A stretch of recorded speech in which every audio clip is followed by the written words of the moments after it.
Johnson City Regional Planning Commission meeting. If you're here to speak during the public hearing portion of the agenda, please wait until I've opened the public hearing. And then once opened, one person at a time may come to the podium and be recognized. Please speak clearly into the microphone and give us your name and address, and each person will be given 3 minutes for their comments. And please address your comments directly to the Planning Commission. I'll now call the meeting to order. The time is 1 minute after 6. All right. Mr. Vice Chairman Oceanbine, would you please lead us in an invocation and pledge of allegiance? Absolutely. Please bow your head. Dear Heavenly Father, please be with us today and guide our decision-making as we look to carry out your wishes as we make the decisions for our city. Also be with us as we enter into the holiday season for travel with our family and friends. Amen. Amen. I pledge allegiance to the flag of the United States of America and to the republic for which it stands, one nation, under God, indivisible, with liberty and justice for all.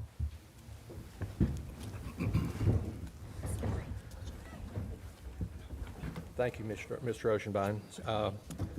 We have an agenda before us. We have 3 items on the consent agenda and then 2 other items. Does anyone have any additions or changes of order? I'll make a motion to approve the agenda. Second.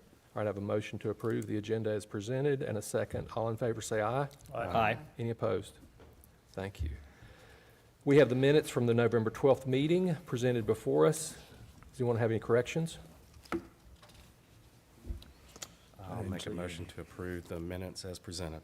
Second. All right, I have a motion and a second to approve the minutes as presented. All in favor say aye. Aye. Any opposed? Thank you. All right, Lionel, let's move on. We don't have any public comment tonight. No one was registered. No, sir. We have 3 items on the consent agenda. Does anyone have any questions or want to have those pulled forward?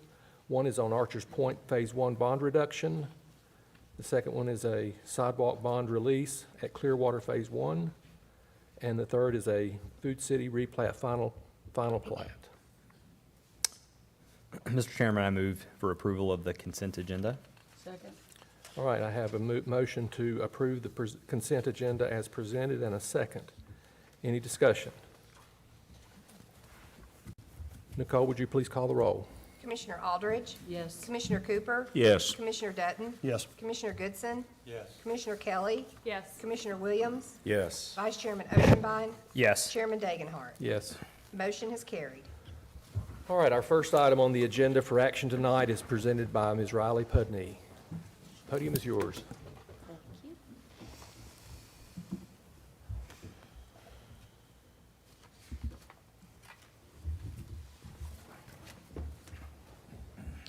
Tonight in front of you is a final plat approval for a 4-lot subdivision on Steamplant Road.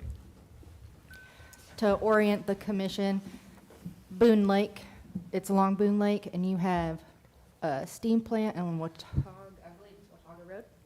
It's currently zoned R3, the zoning is remaining.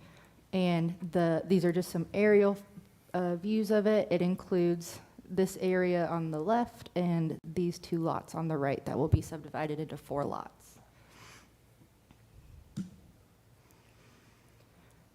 The plat is straightforward. It has city water, city sewer is not available at the property. It's private sewer and septic.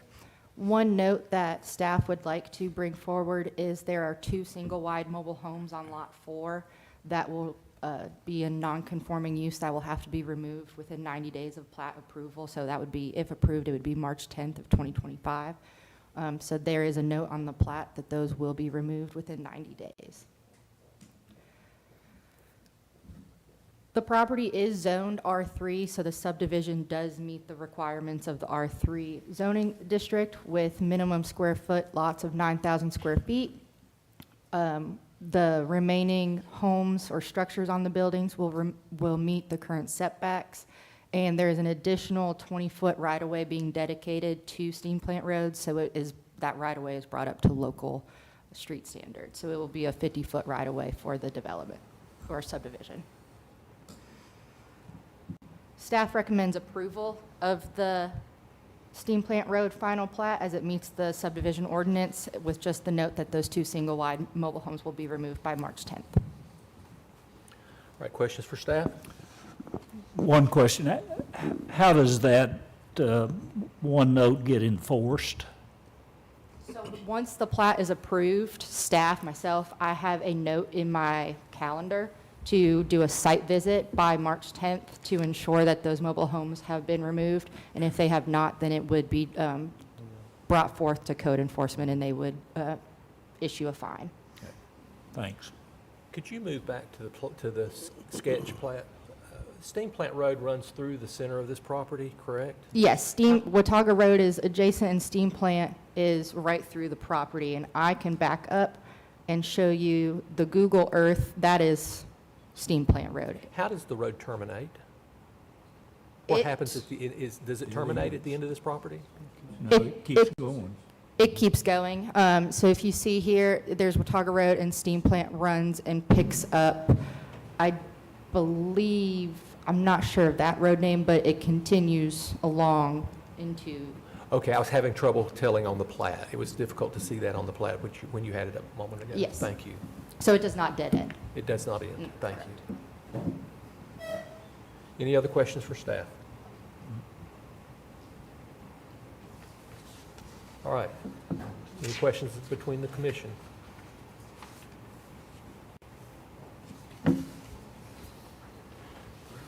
Chairman, I'd like to make a motion to approve the final plat for 3343 Steamplant Road. Second. All right, we have a motion to approve the final plat of 3343 Steamplant Road and a second. Further discussion? Ms. Lawrence, would you please call the roll? Commissioner Aldridge, Yes. Commissioner Cooper, Yes. Commissioner Dutton, Yes. Commissioner Goodson, Yes. Commissioner Kelly, Yes. Commissioner Williams, Yes. Vice Chairman Oshenbein, Yes. Chairman Dagenhart. Yes. Motion has carried.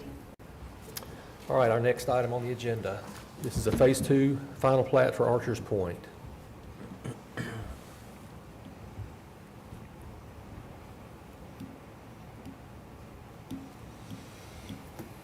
Commissioners, this request may look a little bit similar. We had a final plat for Phase 2 of Archer's Point brought forth to the commission in August, where the final plat for Phase 2 was approved. However, there have been some changes to that final plat with lot dimensions just being corrected. It was a typographical error on the plat being corrected, along with some additional changes of adding back in lot 74 and creating more open space on the cul-de-sac. Along with this replat, there is a variance for the cul-de-sac diameter that we see here. It is currently 78 feet and our standards are 96 feet, so they are requesting a variance to decrease that diameter. Just a side-by-side of what was approved in August, you can see it was lot 73 was just a larger lot, and lot 75 extended to the rear property line.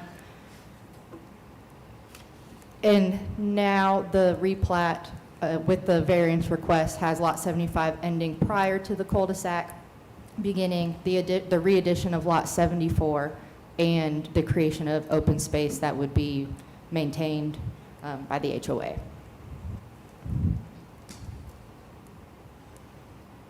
So the main reason for this replat coming back to the commission is for the variance of the cul-de-sac. It was approved in August due to the fact that lot 74 was removed, so it did not have to meet standards for the cul-de-sac because it did not serve 3 lots. However, with that addition of lot 74 back, it now has to be brought up to code and standard. So this is an aerial that was provided by the developer that shows the house pads and the actual build-out of the cul-de-sac. It is asphalted with final surface with curb and gutter.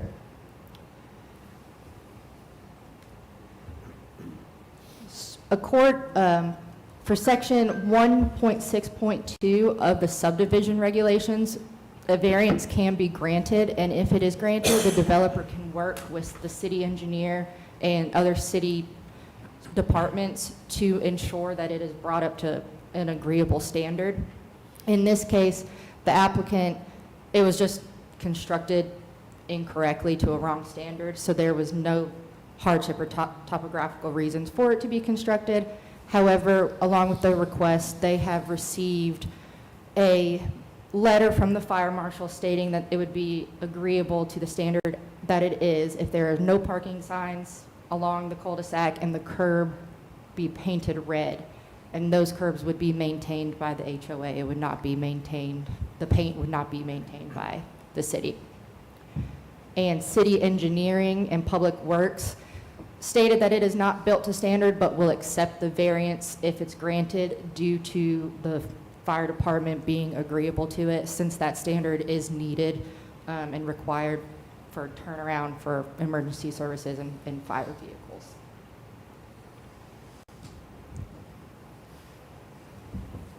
Just a zoomed in of the standard that it's built at. So it's a 78-foot diameter, and our subregs are of 96 feet in diameter of pavement. So that's just what we require and what was built out. The replat of Archer's Point meets the requirements of the subdivision regulations if a variance is granted, and that variance would be to section 4-2.4.1. As previously stated, the fire marshal has determined the request to be reasonable if there are no parking signs installed along that cul-de-sac and the curbs are painted red to kind of further enforce the no parking. And the city engineer is agreeable to the request, since the fire marshal has stated it would work for emergency services vehicles, and the HOA maintains the red paint. So in front of the Planning Commission tonight is 2 actions to approve or deny the variance request, and depending on that action, you then will approve or deny the replat, because the replat is only meeting the subdivision standards if the variance is granted. All right, questions for staff? Oh, I have 2. Okay. Did you say that this was already built? Yes, so it's already built. This is an aerial of it that it's existing. It has its final surface with curb and gutter on it. Okay, so my next question is lot 74. You can, at least it appears to me that their driveway will be going out into that cul-de-sac. Correct. So when we spoke with the developer or the builder, they stated that lot 74 would have a driveway more onto the right of the property instead of on the center. Okay, so again, I guess my point is, if they have any kind of size family and they grow, you're going to have multiple drivers. What's going to keep them, I mean, I understand there's parking signs, but what's going to truly keep them from parking along that cul-de-sac? I would assume nothing would, there would be no parking signs placed there per the requirements of the variance. And then if there is a parking issue, then it would be brought up with code enforcement and along those lines. But it's similar to any cul-de-sac where that has driveways off of the cul-de-sac. It's just something that we see. This is just a scenario where it's just a smaller diameter of pavement. I'm going to chime in here just a second. I think what we're trying to do in the initial part is by putting up those no parking signs and striping it red to, before a homeowner gets there, to know that that is not a place to park. We can't always protect in the future, but we do at least now have a way of enforcement versus not of just letting them have the cul-de-sac without, or letting them do the cul-de-sac at this width without expanding it, or without limiting the parking. So it's one step better. Commissioner Aldridge, were those your questions? Okay. Yes. So, question, is a variance, our ability to grant a variance, is that not predicated on there being a hardship? In other words, mustn't there be a hardship in order for us to grant a variance? No, In the subdivision ordinance, the variances are treated a little bit differently than they would be in the zoning ordinance. There are tests in the zoning ordinance that the hardship would require that. There is some leeway in the subdivision ordinance that allows for variances. The hardship, but they're in the subdivision ordinance as it reads, they do allow for the variance when it comes to topographical issues or something like that. But this isn't a topographical? It is not. No. So just to make sure, I think we're all on the same page. What was approved? What did the approved plans show?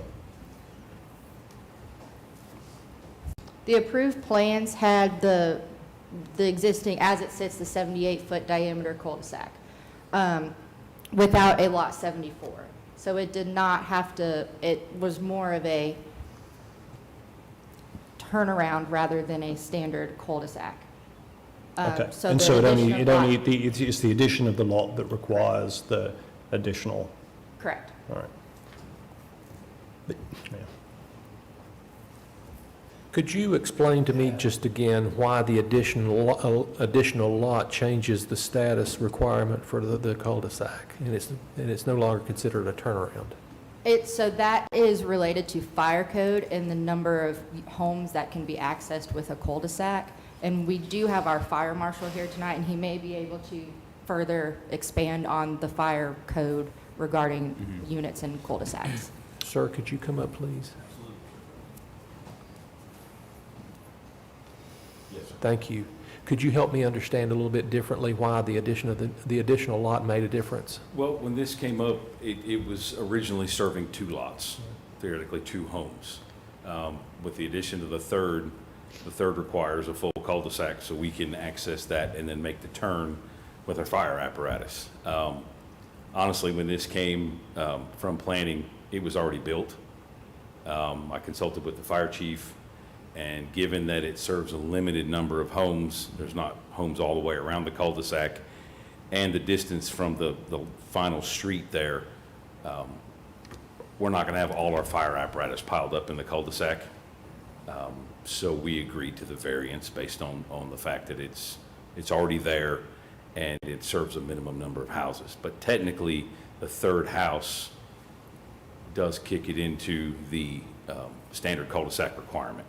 Okay. But honestly, if this was serving houses all the way around the cul-de-sac, we wouldn't have agreed to the variance.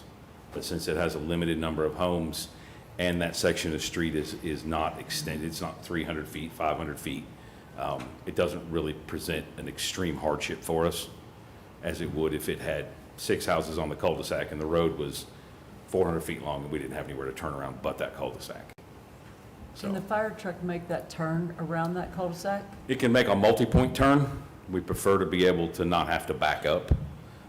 It's going to be the same for a school bus if the school bus goes down there. It's going to be a multi-point turn as opposed to just a circle around the cul-de-sac. But if vehicles are parked there, we can't even make the multi-point turn. So that's the reason for the no parking, and that was a condition of our agreement to the variance. Do you have any concern about setting a precedent? I do. The limited number of homes and the reduced length of the roadway, I believe is a factor. So if an exact replica of this presented itself, it could be a precedent. But honestly, in my opinion, the chances of an exact replica of this are limited. And hopefully we can catch it before it's built next time. If you called it before it was built, would you have approved the variance? No, because I wouldn't need it. If it wasn't built and it wasn't constructed on the ground, no, sir, we would have required it to go to the standard cul-de-sac. That's the answer I needed, thank you. So to answer your question, Mr. Cooper, my fear is, well, we'll just build it and then we'll ask for permission afterwards. That's the And concern. that is a concern, but again, only if it's an exact replica. Otherwise, it doesn't set a precedent. Yeah, I mean, I think I share that. I mean, we're getting a little conversational here, but I share that concern regarding setting a precedent here. And you know, regardless of just this one particular circumstance, but it's also well, we'll just build it here and we'll go back in after the fact. And I mean, yeah.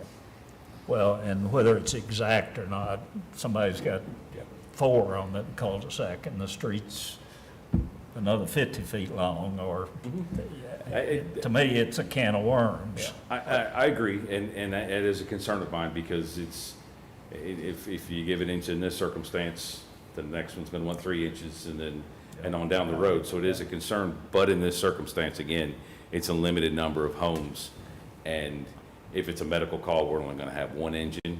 If it is a fire call, we're gonna have multiple apparatus, but we're not all gonna use the cul-de-sac either. I think, as you said, at this point, and this is more conversationally among the commission really, but I'm more concerned, I'm probably less concerned with Bruce in this circumstance technically. Is this particular circumstance a problem? Probably not, based on, and the fact that you're willing to approve a variance. But it does, I really don't like the precedent this sets, and I don't like the precedent this sets on a couple of levels. So it would be, I don't think I can support it. No, sir, I'm in agreement, and the fire chief is in agreement. We talked about it at length, and given the circumstances, we agreed to the variance, but it's not something that I wanted to do. Sir, let me ask you a question. If one car is parked in that circle, can you navigate it and turn around? Depends where it's parked, sir, honestly. You talk about a standard engine, usually about 40 to 45 feet. It's going to give us, a limited, that's going to be a multi-point turn. Honestly, with the length of the road, we're probably going to back up to the next road. If they're in lot 74 at the end, and somebody parks right outside their driveway, can you do it? Can we make the turn? Can you get in? Can you even get in there? I'm going to say I would have to put a fire truck on it and actually try it, but it's going to be difficult. As I said, part of the reason that we agreed to it is the short length of that road.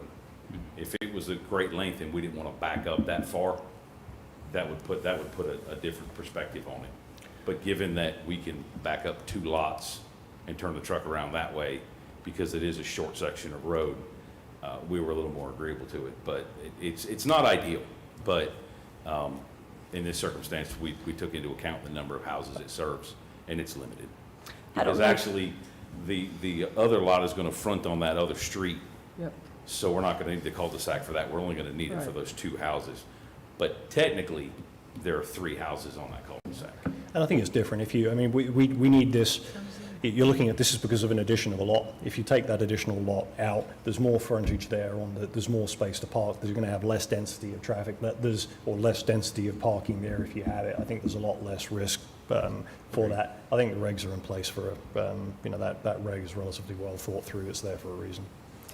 I don't know if this question's for you or for staff, but I'm just curious as to when did they just build this? They just decided after we approved the plat in August to add that additional lot? And when did they decide they built it, obviously it's built. Mm-hmm. Did we tell them that they needed to come and get a variance and redo the plat? How did all that work? Sure. So going back to August, when the original final plat was approved, they submitted something that looked very much like this with lot 74. And we informed them that they can either remove lot 74 or build the cul-de-sac to code or request a variance. So they removed lot 74. And so it was able to get approved as that final plat. They knew it was built wrong. It was built in error. There was the developer, there's a representative here that can give you kind of that backstory of how it happened. But it was just not built to the plans that were stamped and approved by staff. And so they have, with this replat of fixing these lot dimensions and so forth, they were trying to gain lot 74 back to build a home, and so they are now requesting that variance. But lot 74 is already built. Is it already subdivided? So no, so as it sits right now, this is as it lot 73.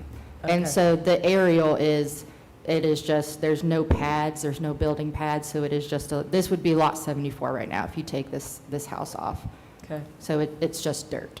So you may have answered my question then. If we don't approve the variance, what is the remedy? There's no lot 74, is that the remedy?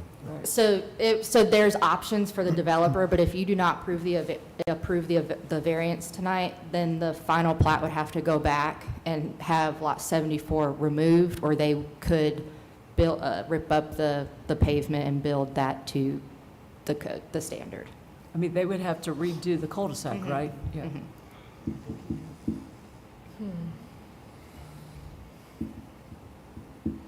Thank you. We can call staff back if we have more questions, but I would like to ask, if the developer has a representative here, you're welcome to come before us. If you, I think, I can sense that there's some questions the staff, the commission has for you. Sure, and I imagine there would be. Could you give us your name and address, George please? Smith at 367 Hog Hollow Road. I work for Landstar as a director of engineering. And this is a temporary cul-de-sac, keep that in mind, because that road was part of our interconnectivity obligation to the next property. So when we're talking about the construction plans for this, there was a road with a bulb cul-de-sac laid in those construction plans, which would have had binder, basically going in front of that lot 74. We had that, the reason that happened, the reason it got built like that, because we didn't catch it to the as-built. When we were getting construction plans approved, excuse me, we do a GPS model. All of our equipment runs off GPS so we can build in 3D. And we had requested from our consultant his drawing file, his AutoCAD file, which is what you use to build that from.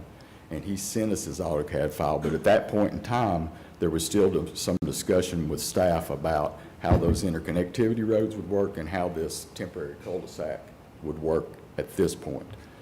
So the drawing I have and that I sent earlier today a picture of was an 80-foot radius of pavement, 40-foot radius, 80-foot diameter of pavement, which is an old standard. You got them all over town, essentially.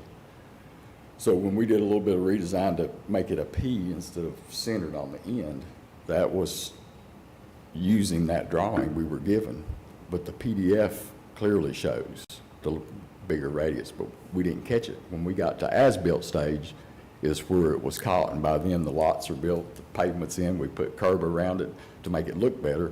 A temporary one, we would have had, just a strip paved through the center and then binder on both sides to make a temporary turnaround for the fire apparatus.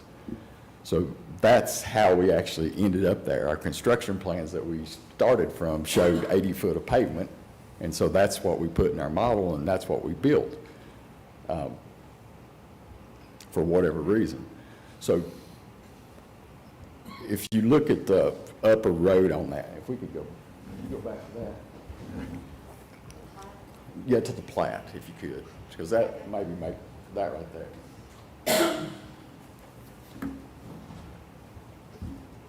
This road has no turnaround because it serves two lots. This road is it's a matter of 30 or 40 feet from that. So it would be the top road that goes across does not have a turnaround proposed. It's just an interconnectivity road. Fire truck comes up and backs up. That's about 130 feet. This distance from here to there is about 150 to 60.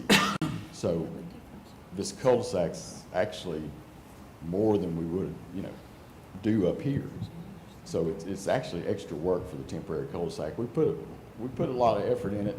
We built it wrong, is what it comes down to, because we didn't have that as a part of our model. It come from the plans just prior to approving them. That's how we got there. We're not the kind of company that goes out and just builds stuff and expects people to approve it. Do you currently own the adjacent property? We don't. That's there's a dentist that owns that property. That's Dr. Sturgill's property that part of it we had rezoned probably 3 years ago from R2 to A1, I think. For the horses. Yes. But your plan was to continue that road? No, the subdivision requirements, planning asks us to build interconnectivity roads in case there's future development on neighboring property. So that's why we would have had a temporary cul-de-sac there instead of a permanent cul-de-sac. This was supposed to be a temporary, we made it look better by curbing it and doing top coat on the paving and all that kind of thing. But it's actually supposed to be a temporary turnaround for fire. But still to code, to standards. Yes, this would have been the older standard from 4 years ago, something like that, but it got in our drawings as an older standard. In our initial submittal on construction plans, it was to the 80-foot diameter, but that was changed prior to approval of those construction plans. The drawing file I've got to work from doesn't show the 96-foot radius, it shows an 80-foot pavement radius. So I did not get an updated drawing, and that's how it got put in our models, and that's how it got built to the wrong diameter, which I finally figured out today. Thank you, sir. Any other questions? And I guess for the fire marshal, lot 75 that's entering, I guess technically the mailbox will be on the cul-de-sac. Lot 75 is the one, or is it, which one is up It'll be on top? that road. This is 75. Yeah, so that one's one of the three, is it not? No. It is or no? It is, that's what, okay, so that's one of the three, and then you've got the two on the bottom right. Yes, 75. Okay, and so that top one, 75, you guys fight a fire there, you're not going to the cul-de-sac and fighting it, No, sir. yeah. No, sir, that was part of the decision, part of our decision is this driveway is gonna be over here somewhere, the front of the house is gonna be over here. So Okay. realistically, we're looking at these two lots. Uh-huh. And the other factor, sorry, They're- folks that aren't here. Those next two. Okay, sorry. Okay, so part of the decision that we made was due to this not actually being served off the cul-de-sac. I see. It's in that area, but the actual driveway Okay. won't be here. These two were the concern, and as he identified, the code has a 150-foot cutoff. Anything that exceeds 150 feet requires a turnaround. This is only a few feet over that. Okay, So I wanted to get back up to clarify that. I see. This one does not meet the 150 feet, so it doesn't have to have a turnaround. This one is barely over.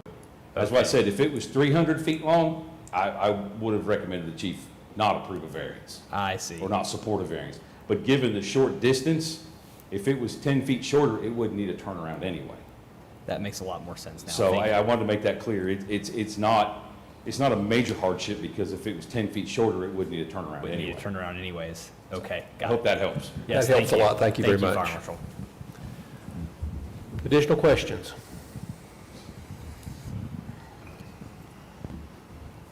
All right, questions amongst us?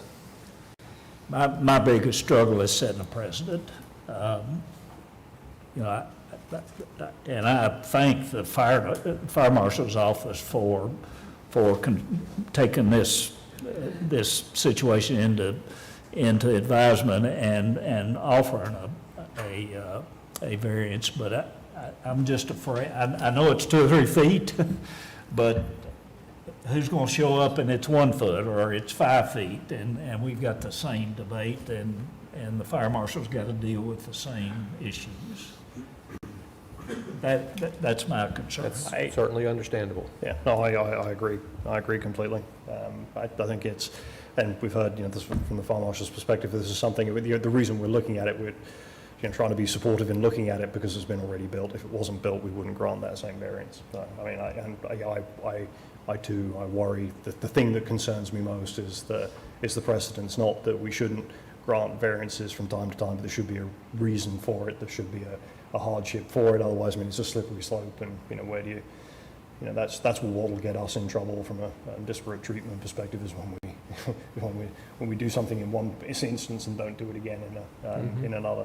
Also, the property next door isn't under contract or anything like that. There's not a window that we're looking at an imminent development there. So, I would I like to definitely- speak for the variance because I don't view it as a precedence, simply because this commission is here. We have very responsible people that are going to be bringing up any situation that is like this on a case-by-case basis. That's what we're here for, is to make those kind of judgments. This is so close. So this is beyond that which you would even have to have if it was just a few feet shorter. So to me, this is a unique enough situation where we can classify it as unique to the point that it would be rare to see another circumstance like this and have that as a precedence. Yeah. And no one's perfect, you know. No one and, is perfect. And I appreciate the explanation about CAD and how it moved over and getting it done, you know. But I would agree. I don't think anything precedent related is going to be set if we approve this, because this commission is not, this is the first time I've ever seen this happen since I've been on here 4 years. I don't think it's going to set a precedent. And with the fire marshal's explanation of this and how the access of the roads, and also have worked EMS for 5 years in dealing with this, I have personally, I'm very comfortable with how this looks and how this, I have no concern that a fire apparatus or EMS could not access these homes without difficulty, zero. And so I totally understand why the fire marshal gave his recommendation on this based on the whole story. So, you know, I have no problem, you know, approving something like this. Yeah, other comments? I would echo that the issue of precedent is not as strong with me as it could be in other cases, because we have authority based on the current circumstances of every case that comes before us to be considered individually, and we don't operate with precedent. That does not play into our decisions. So I find that one not a compelling argument. Other points? I would just agree that the circumstances are unfortunate, but I think, as has been said multiple times before, we see the good and the bad with this one. So I would actually agree that I don't see the precedent as being so risky with this decision. So. Further comments? I'd like to make a motion for its approval. Your motion is to approve the final plat with the variance, is that correct? I think there'd be initially a motion to approve the variance. Okay. And then okay. we'd probably have to take up the approval of the plat on a separate motion. Okay. So you're moving that we approve the variance? Correct. With the conditions as set forth in the recommendation, that is the red curb, no parking signs. Second. All right, I have a motion and a second to approve the variance as presented with a painted red curb maintained by the homeowners association and no parking allowed around the cul-de-sac. And I have a second. Further discussion? Ms. Lawrence, would you call the roll, please? Commissioner Aldridge, No. Commissioner Cooper, No. Commissioner Dutton, No. Commissioner Goodson, Yes. Commissioner Kelly, Yes. Commissioner Williams, No. Vice Chairman Oceanbine, Yes. Chairman Dagenhart. Yes. We have a tie. Well, we can talk about it. Yeah. Oh, we're good. Yeah, it's a tie, and And- we're discussing a tie, it does not pay, it fails. Is that Correct, and since you all are the sole people over the subdivision regulations, we can't, We have to work it out. we have to work it out. We have to work it out. Okay, so, Oh, yeah, I'll open the discussion amongst the commission again, of course. I will say this, I think one of the reasons I voted the way I did is we've talked about how we need to be more supportive of our developers in our communities to build homes. And, you know, again, we have developers that always don't do everything perfectly sometimes, and here we have a developer, and, you know, they're here in front of us telling us why it happened. You know, yeah, we don't like it. I definitely don't like it that it's already done. That's what I was watching when I saw the picture. I was like, wait, it's already built? And then my blood pressure went up. But then it came back down after you talked, and then, of course, after the fire marshal talked, and I'm like, okay, you know, this makes a lot more sense now, and this is not something we see all the time, and we can take some pause and take a knee and understand how this happened. But again, you know, we want more homes built. This is another home that's going to be built for a family that wants to move into our community. And so for a vote no, you're voting down a single-family home and reduce price for the whole community of all the homes, I would imagine. You know, so, but I would love to hear more of the people that voted no, too. Sure, and I can, sorry. No, go ahead. I was going to say, and speaking, you know, sort of speaking as a, you know, as a developer, if you will, and therefore, you know, trying to, but what's, you know, what's right, what's wrong, what's fair, what's reasonable. To your point, what I don't like is that this was built first. I think innocently. I don't think there's any suggestion of any intentional, you know, of any intention to deceive and get one over. But you know, nonetheless, I mean, it was built incorrectly. The implication here is lot. I mean, and the developer knew that. I mean, the developer had a turnaround. The turnaround works with I mean, this was the version that was approved didn't have lot 74 in it. So we're adding in a lot after the fact. I don't know. I mean, I hear what you're saying. I agree on housing and things, but we're you know, there's an accommodation, you know, that's the bit that kind of feels wrong to me. I mean, there is a benefit to the developer there. We're waiving a regulation, and again, we're waiving a regulation that, although the fire chief has said they will support the variance, but they wouldn't support the variance if this thing wasn't built. So if we hadn't built it already, it's an accommodation. Yeah. So I mean, that doesn't sway me. Again, I don't like making the decision. I want more homes and things like that. But the precedent I don't want to set is I don't want to set the precedent of other folks seeing this and it not being an innocent mistake and saying, oh well, we know this, and we'll just go into the planning commission and we'll tell them this was a mistake and we'll pick that lot up that we lost later on. That's when I say precedent. That's the precedent I'm concerned about. Yeah, I just have zero concern of that. We're not a judicial body. You know, we don't make decisions like that in this way at all, you know. I do have a question for the developer representative, though. When did you guys find out that it was wrong? During the final plat process. Really? We got inspectors out there, Okay. and the inspector says, well, this doesn't meet the standard cul-de-sac dimensions, and we said it does. I mean, we built it like we're supposed to. And that's when we discovered there was a difference, and so the plat that you approved previously, we sell these lots, of course, to D.R. Horton. So the reason we brought that plat without talking about this then was so that we could go ahead and sell them the ones they wanted, and to leave these three that we haven't sold, 73, 4, and 5, to figure out what's up. So that's when we found it. Have you guys already like curb cut those and run power to those areas? There's utilities to every lot that's on that plat. We've already put in sewer, we've put in water, we've put in the power, the conduit for fiber optic, I mean, the transformers, everything's sitting there. So for those 3 lots, everything's ready to go to build a home?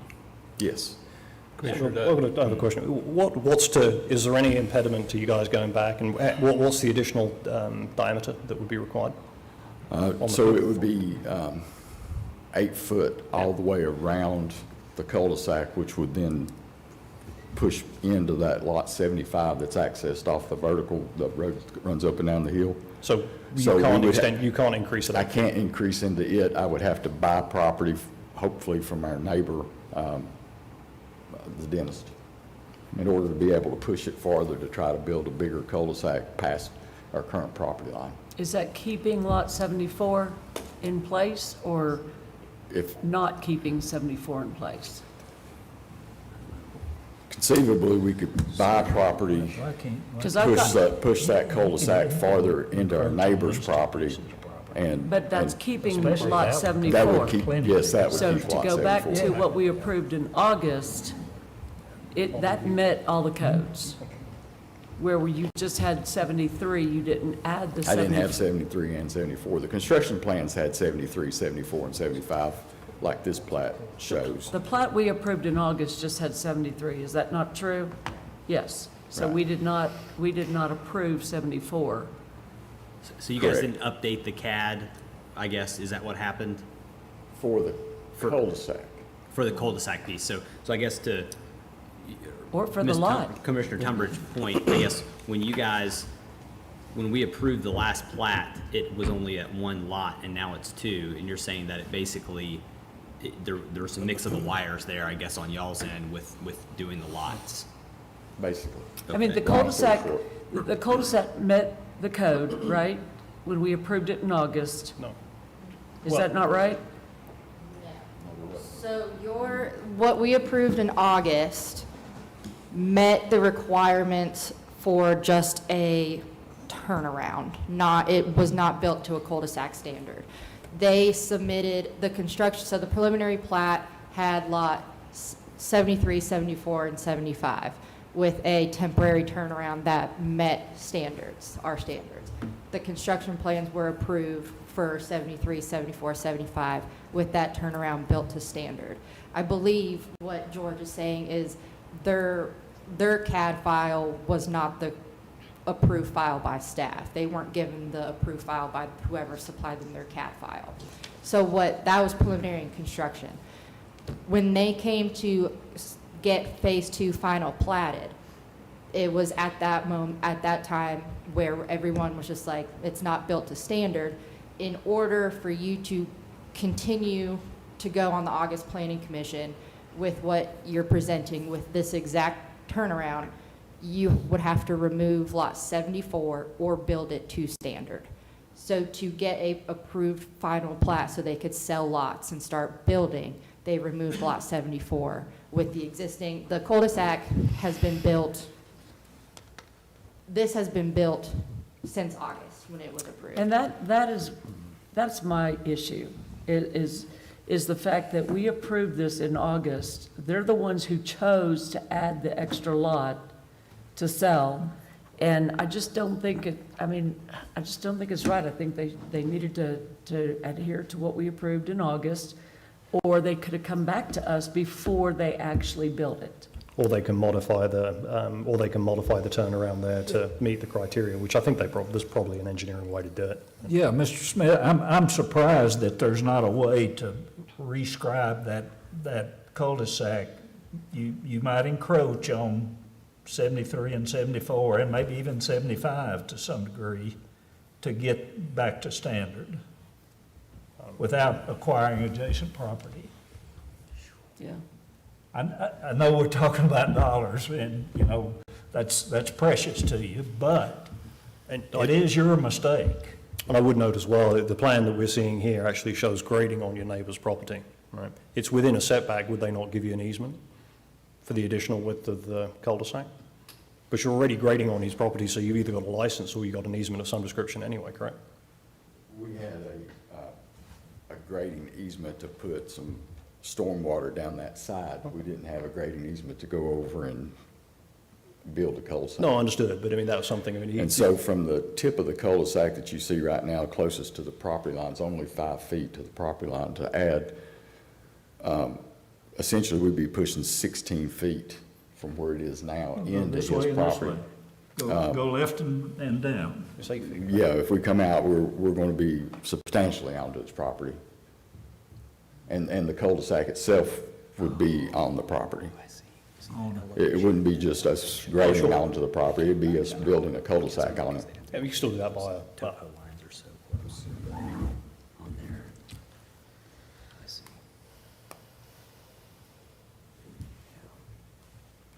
Again, this was not built to be a permanent cul-de-sac, nor do we have that intention. This is supposed to be a temporary one. But it's just temporary. You're telling me there's no plans right now to build further?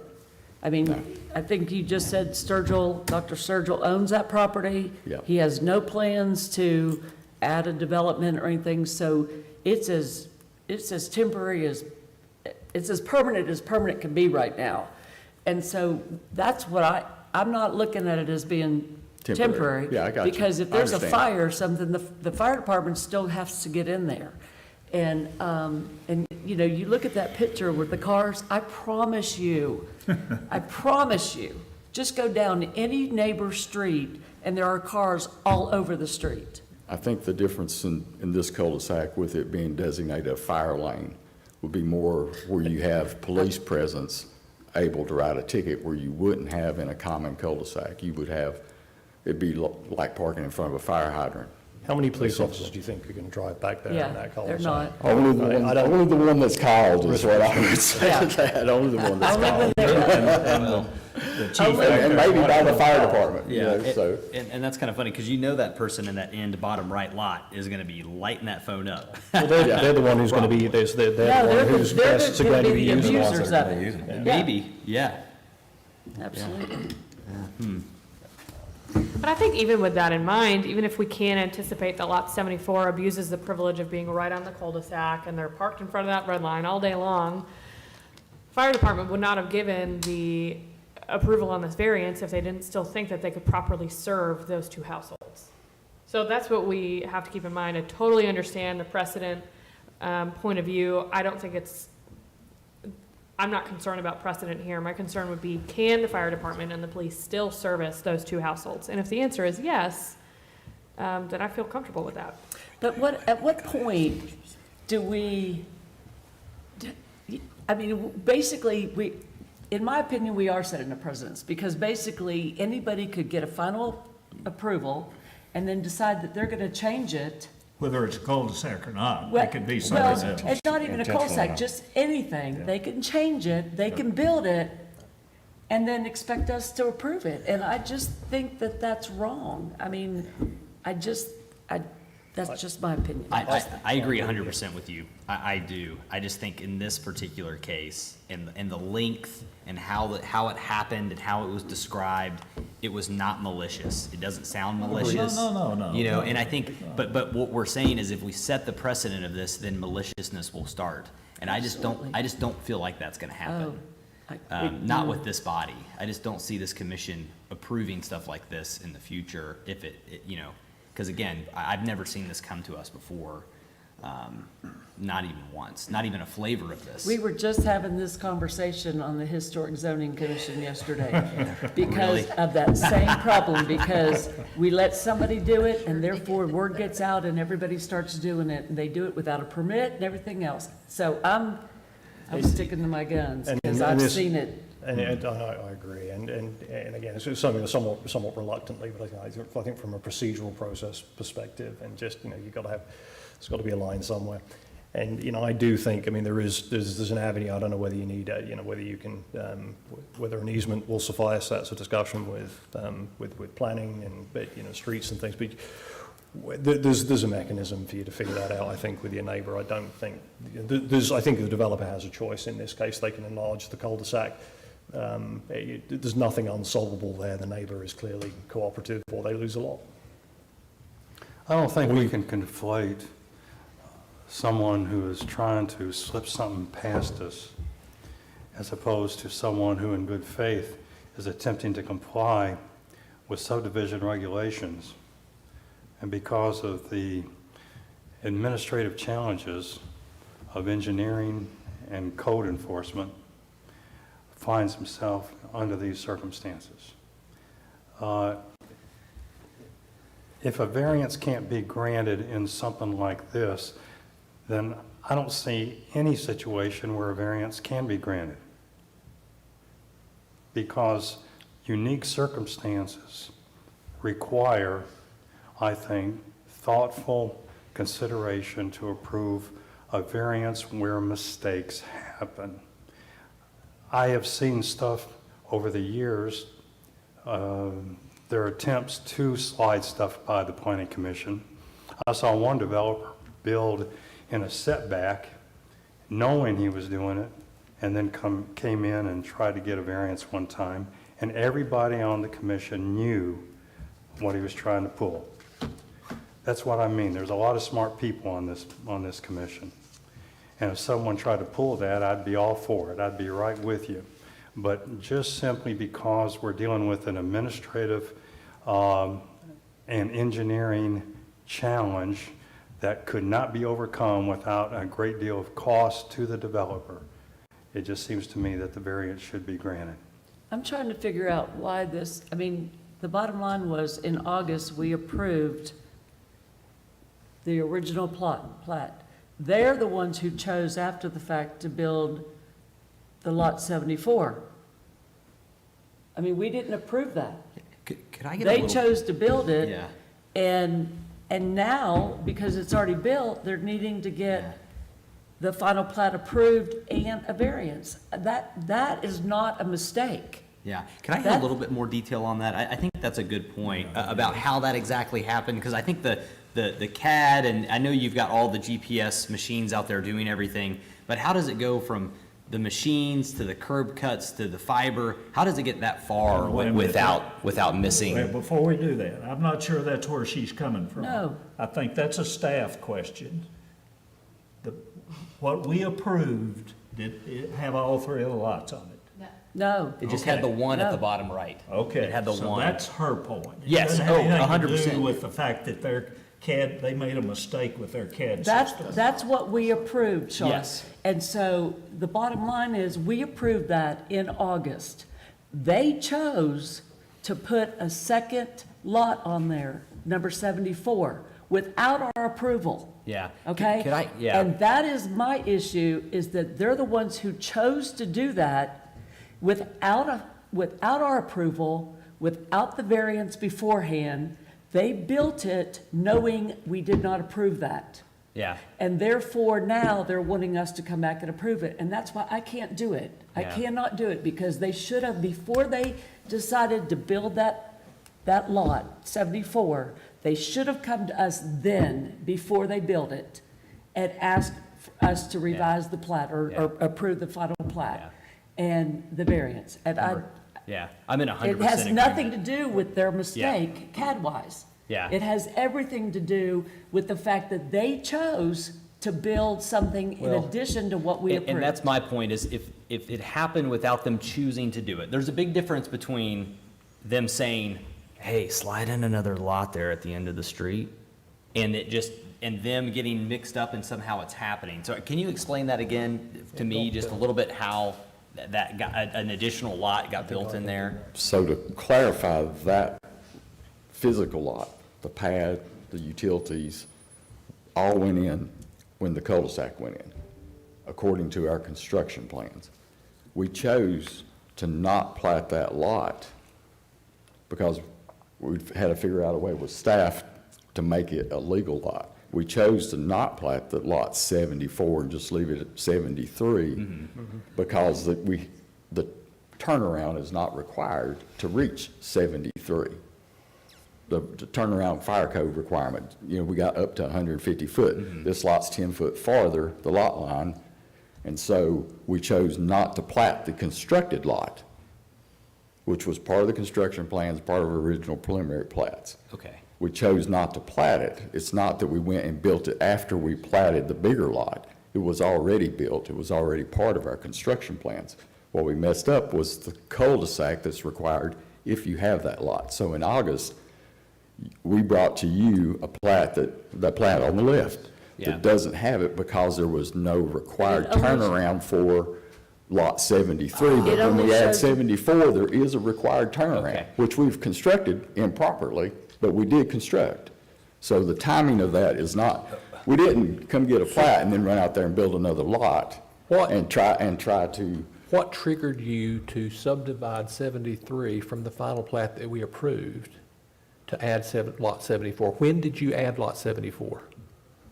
It was always intended to be lot, if I understand. It was always intended to be a lot. intended to be So lot how did we 74. see lot But- 73 larger than, with no lot 74? Because we didn't know how to go forward with, after we did our as-built, which is where we discovered we had a problem, we didn't know how to go forward with our closing with DR with a plat that's incorrect. If we show that and it's not legal, we couldn't do it. So in order to sell all the lots that we could and had ready for them, we chose not to plat 74. I thought, Even though Riley, it's you physically told out. us that in order for them to get the approval of the final plat in August, that's why they had to come up with that plan. So they had multiple options in August. They could, to get the final plat, they had to either remove lot 74, so that turnaround only served 2 lots. they could rip it up and build it to standard and do the final plat with it to standard, or they could apply for the variance. In order to get the lots sold and to begin building, they went with removing lot 74 so they could get that final plat approved. And that is my point right there, is that they knew they could not do it with 74, and so they gave us this final plat to approve in August, but then they went ahead and chose to do the 74 lot. And I will just want to reiterate, the preliminary plat that was approved for the entire development had lot 74 as well as the construction plans, but it was all included with the dimension of the cul-de-sac being built to standard. So the issue came when final plat for phase 2 included lot 74 in the cul-de-sac not built to standard. So Do you have that? Do you have that drawing? we could pull it up. Was that based on the old regs of the 80 or on the new No, ones? so the preliminary plat and approved construction plans, everything that the planning commission approved, the approved preliminary plat and the stamped construction plans had the temporary turnaround to standard. So how does that look? Can we see that? Well, that's it, right there. So if you give me some time, it's somewhere in our files, on the shared drive. I'm sure I can pull it up if you want to see that. Can I make a suggestion, or a motion, or whatever you want to call it at this point? Can we defer this until January and maybe have a workshop to discuss this in detail with staff, for them to show us what was approved and all that, and not take the time to try to spend the time to look up files and that sort of thing? I would Yes, we like to can do make. that, and if you want to put that in form of a motion. I would like to, I would caution it not be a workshop because it is a decision that needs light of day kind of thing. well, we can make an announcement that continue. we're having It it. could be an advertised workshop. Yeah. It's fine. Okay, so I would like to make a motion that we defer this discussion, or this item of approving this final plat and the variance to the January meeting, and in the meantime, schedule some kind of a public workshop where we can discuss this in more detail and look at all the plans. I'm ready to vote. Does that mean you're seconding? No, I'm ready to vote on the. But is anybody going to change their What's before opinion? it. We have a motion. I don't know. Do we have a second to the motion? I move that we vote on the proposal that's in front of us. I'll second Ms. Timbers. Okay, I have a- Okay, wait, okay, sorry, I'm sorry, everybody. Okay. All right, so Timbers made a motion to defer this to the January 14th, 2024 meeting to, between now and then, have a workshop to further discuss. She's made a motion, does she have a second? Yes. Yes. Oh, okay, who is it? I can't see. It was William. Okay, thank Williams. you.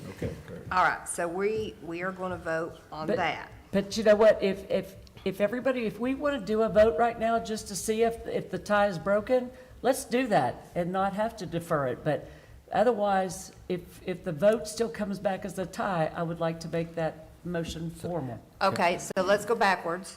All right. Can she withdraw the motion?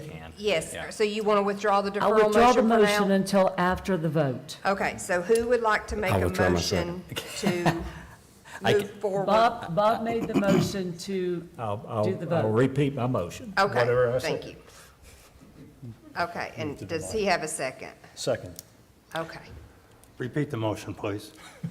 And so the motion is for approval of the final replat, or sorry, the motion is for approval of the variance request. And Is that right? approval of the replat. The motion, Right? Just a minute, it's It's your, Mr. Cooper. it's your motion. My understanding is it was a motion to deny. Are we supposed to do everything in the affirmative? No, since we've tied, as I understand it, since Yes, we've sir. tied, we have the after discussion, we have the opportunity to vote again Yes, sir. on the proposal. Yes, sir. That's what I'm Yes. Yes. proposing, Okay. that we bring up the variance. original variance Okay. proposal and vote on it. And I would recommend having a motion in the affirmative. It makes it easier for the meeting. Correct. So this is a Yes. motion to approve. Yeah. So I will make a motion to approve the variance. Right, Mr. Cooper has a motion. No, that's okay. I mean, That's what That's I'm what- that's trying what to he's trying say. to I'm do. just not doing a very good Yeah, job yeah, of yeah. doing that. So, You, Mr. Cooper, you moved that we approve the variance. That's your motion. And Commissioner no, Dutton? I'm just moving that we vote on the. That was the original motion that we voted on. Yeah. So you're asking to vote on the original motion, which was to approve the variance. And Mr. Dutton, that's your second, is that correct? Yes. Okay. Okay. Is that? Yes. Any That- more that's discussion? beautiful. Does everybody understand we're voting on everybody whether understand? to approve the variance or not? Just like we originally. Just like we Correct. originally voted. Just like the original. Okay, let's Ms. do it. Lawrence, would you please call the roll? Yes. Commissioner Aldrich, No. Commissioner Cooper, No. Commissioner Dutton, No. Commissioner Goodson, Yes. Commissioner Kelly, Yes. Commissioner Williams, No. Vice Chairman Oceanbine, Yes. Chairman Dagenhart. No.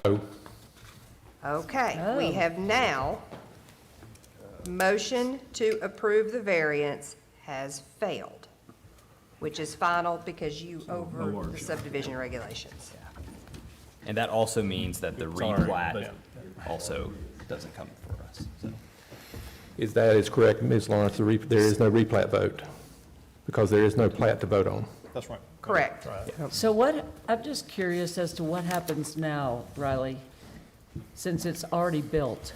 So there's, the cul-de-sac, yes, is built, so the developer is aware of his options. So now there's two, to remove lot 74 and go back to the original approved plat in August, or if they want lot 74 to rip up the cul-de-sac and build it to standard. So depending on the route, we may see the plat again, depending on if they build it to standard and have that lot 74. If they just decide to take it back and remove it, then these changes of lot dimensions can be handled administratively. Okay, thank you. Any other business to come before us? At 5 minutes after 7, the meeting is adjourned.